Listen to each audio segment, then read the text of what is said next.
presiden dan wakil presiden itu adalah simbol negara yang harus kita hormati, yang begitu juga harus jelas.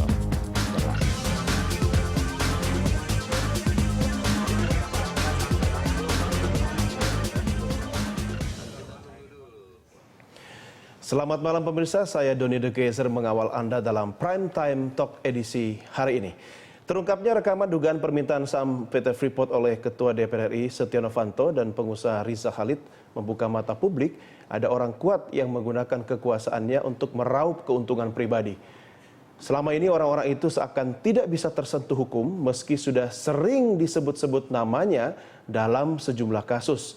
Mungkinkah para penegak hukum bisa membongkar dugaan keterlibatan Setia Novanto dan pengusaha Muhammad Riza Khalid? Ini akan kita diskusikan dengan narasumber kami. Sudah bersama saya hari ini Koordinator Divisi Monitoring Hukum dan Peradilan ICW Emerson Yunto dan tokoh agama Romo Beni Susityo, dan juga nanti kita akan bergabung bersama mantan anggota tim reformasi tata kelola migas Agung Wicaksono. Romo, terima kasih bergabung sama kami. Apa kabar? Sehat? Kabar baik, sehat. Mas Econ, apa kabar? Saya baik, tapi pemberantasan korupsi enggak. Anda berdua tidak diundang resepsi malam ini? Saya nggak bawa batik, jadi Kalau Romo bisa, habis ini langsung ke Hotel Mulia ya. Kita orang kecil.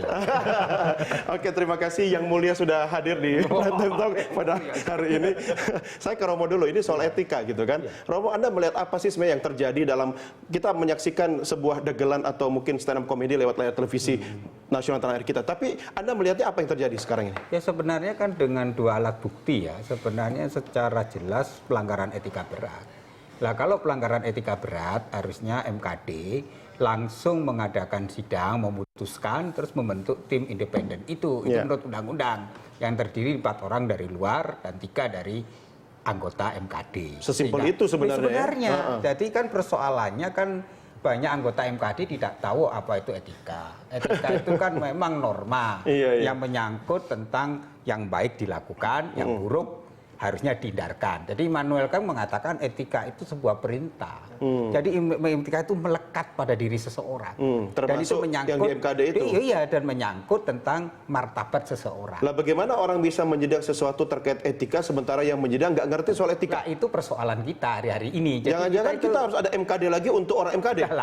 Persoalan kita ini kan persoalan tentang kepantasan publik ya. Pertanyaannya juga, itu apakah yang menyidangkan juga punya etika? Nah, itu dia. itu persoalan, sehingga publik menjadi tidak memiliki lagi trust terhadap MKD karena 2 hari ini MKD menyuguhkan akrobat politik yang mempermainkan sebuah hal yang tidak layak gitu loh. Artinya ketika saksi itu harusnya diberi tempat dan ruang, bukan disudutkan.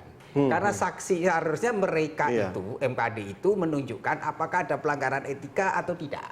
Tetapi kan ini mereka lupa panggung dunia televisi ini, soal panggung mereka mungkin ya latar belakang mereka banyak pengacara, sehingga mengadili kriminal gitu loh. Ini yang terjadi. Jadi itu yang membuat akhirnya dalam meme, dalam Twitter itu kan lucu-lucu kan. Dalam meme itu kan sebenarnya bentuk dari publik menjadi marah atas reaksi MKD yang tidak tahu lagi apa itu etika. Lah yang disindir nggak ngerti, nggak merasa tersindir gimana? Itu persoalannya, itu persoalan menurut saya adalah common sense-nya sudah mati. Romo, saya tidak tahu apakah etika itu, etika kan seharusnya bukan sekedar sesuatu yang melekat saja pada orang atau manusia. Etika itu dijalankan, bukan sekedar simbol, begitu kan? Etika itu sesuatu yang harusnya diaplikasikan dalam kehidupan mereka. Jadi gini loh, kalau pejabat publik, maka dia harus sebagai mencerminkan keteladanannya. Dalam misalnya dalam perilakunya, misalnya pejabat publik jadi pengusaha, pengusahanya itu hilang dan dia harus menjadi pejabat publik. Nah, pejabat publik dia misalnya ya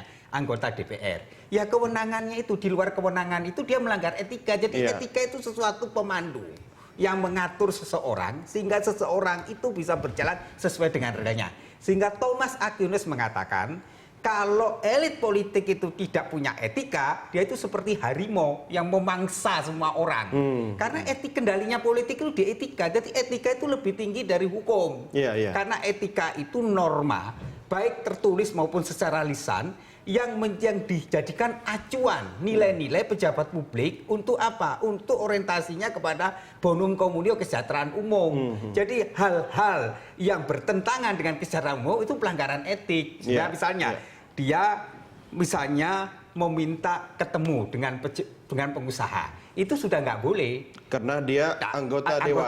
Ya, Lah, ketua lagi. Tapi di negara-negara maju, ketika menimbulkan skandal itu mundur. Karena tahu etika.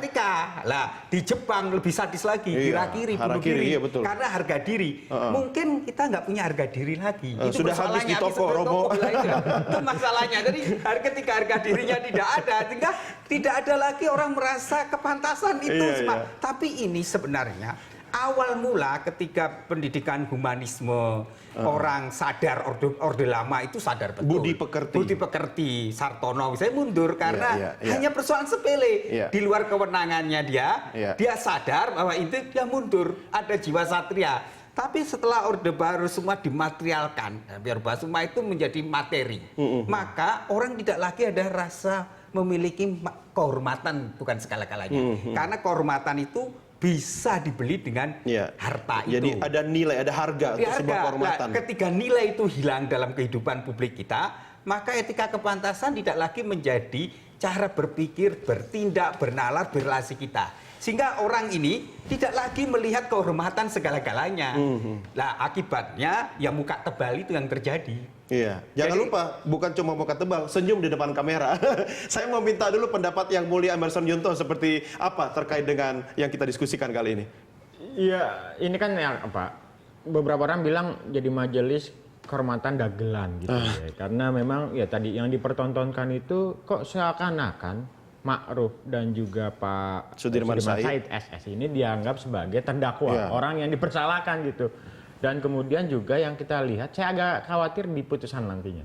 Karena beberapa elit politik sudah bilang bahwa serahkan saja semua ini ke Majelis Kehormatan Dewan. Artinya apa? Jangan-jangan memang sudah disetting bahwa Majelis Kehormatan Dewan ini dianggap sebagai upaya untuk bersih-bersih dari Pak Setia Novanto. Jadi dengan misalnya menyatakan bahwa tidak terbukti melakukan pelanggaran etik, upaya-upaya untuk menjerat Setia Novanto dalam proses hukum gitu ya, itu dikesampingkan. Tapi jangan lupa kan secara hukum juga pidananya jalan sendiri. Betul. Nah, ini kan sedang dilakukan oleh kejaksaan. Nah, saya pikir etika berjalan, proses penegakan hukum bisa berjalan. Tapi Mas Econ, ada yang lucu nih, ketika Jaksa Agung mengatakan bahwa sumber rekaman itu yang ditemukan atau diserahkan termasuk dengan handphonenya ya oleh Ma'ruf itu dianggap sebagai sah begitu dan legal. Nah, sementara di sidang Majelis Kehormatan Dagelan yang Anda katakan tadi itu ternyata itu menjadi perdebatan yang cukup panjang. Nah, memang lagi-lagi memang saya menduga bahwa MKD ini memang diskenariokan untuk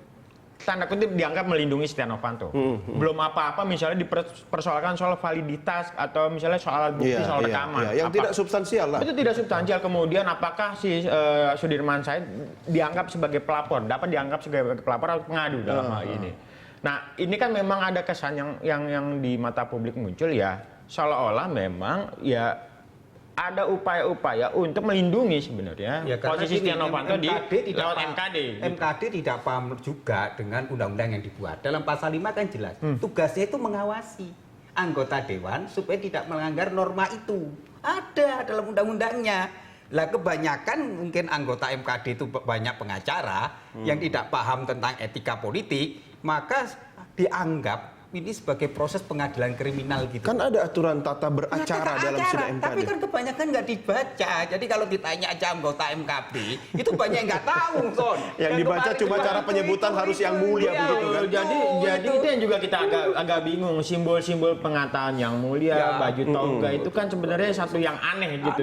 Gitu dan ada upaya framing untuk menunjukkan kewibawaan tertentu atau mungkin menggiring opini publik begitu. Justru yang publik lihat di Majelis Kehormatan Dewan itu tidak muncul kewibawaan, justru melecehkan kewibawaan. Jadi pertanyaannya adalah apakah mereka hakim atau pengacaranya Pak Setia Novanto? Iya. Jadi ada proteksi-proteksi dalam hal ini, misalnya dia sangat keras terhadap misalnya pengadu Sudirman Said dan Ma'ruf, tapi lagi-lagi mempersoalkan hal yang tidak substansial. Jadi gini loh, kebanyakan mereka nggak paham substansi apa.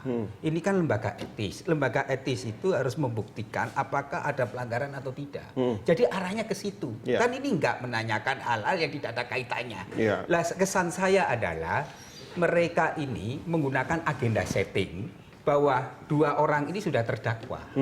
Tapi memang tujuannya begitu. Tetapi jangan lupa publik ini punya yang namanya common sense, kecerdasan. Justru agenda setting mereka itu dibaca publik ada motif tersembunyi, sehingga publik dengan meme yang lucu-lucu itu sebenarnya menyindir dengan keras dan mengolok-olok bahwa MKD itu tidak lagi memiliki kewibawaannya. Romo, cilakannya yang disindir, yang diolok-olok nggak ngerti kalau disindir.